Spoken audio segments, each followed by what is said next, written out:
ଶିଖିଛ? ସମସ୍ତେ ଶିଖିଛ? ଅରୁ କେତେ ଯାଏ ଜାଣିଛ ସବୁ? ଅରୁ କେତେ ଯାଏ ଅଛି? ଅ କେତେ ନା? ଲ ଯାଏ।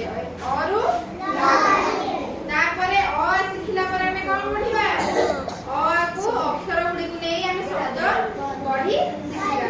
ପ୍ରଥମେ ଶିଖିବା ଅବନା ଅକ୍ଷର, ତାପରେ ଯାଇକି ମାତ୍ରା ଦେଇକି ତାପରେ ଯାଇକି ଫଳା ଦେଇକି ପାଠ ଜାଣିବା ହେଲା। ପ୍ରଥମେ ଅ ଶିଖି ସାରିଲା ପରେ ଆମେ ଜାଣିବା ଅବନା ଅକ୍ଷର। ଆଜି କିଛି ଅବନା ଅକ୍ଷର ତମକୁ ପଢେଇବି, ମନେ ରଖିବ ଆଉ ମୋ ସାଙ୍ଗରେ କଣ କହିବ ହେଲା। କହିବ ନା ନାହିଁ? ଠିକ ଅଛି। ପ୍ରଥମେ ଦେଖିବା ଅବନା ଅକ୍ଷର କଣ? ଅଖ, ରଖ, ଆଇ, ଉଇ,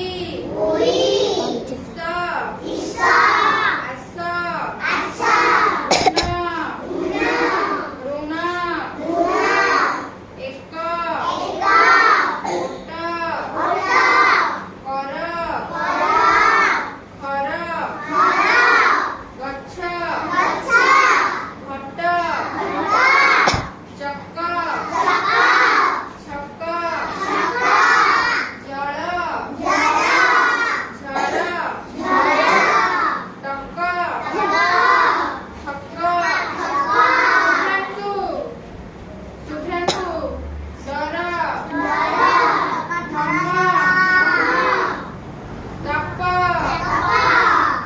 ଖର, ଦଶ, ଧନ, ପଟ, ଫଳ, ବଡ଼, ଭଲ, ମନ, ଯମ, ରଚ, ଲୟ, ଯଶ, ଯଶ, ଫଳ,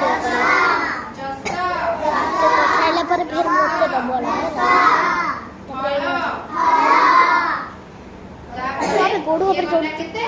2 ଅକ୍ଷର ବିଶିଷ୍ଟ ଅବନା ଅକ୍ଷର। ତାପରେ ଆମେ ଦେଖିବା 3 ଅକ୍ଷର ବିଶିଷ୍ଟ ଅବନା ଅକ୍ଷର କଣ କଣ ସବୁ ରହିଲା। ପ୍ରଥମେ ଦେଖିବା ଅଳସ, ଅଳସ, ଆସନ, ରଜକ, ବସନ, ଶୟନ,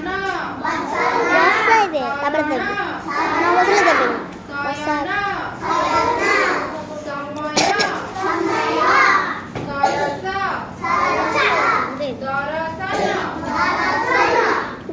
ସମୟ,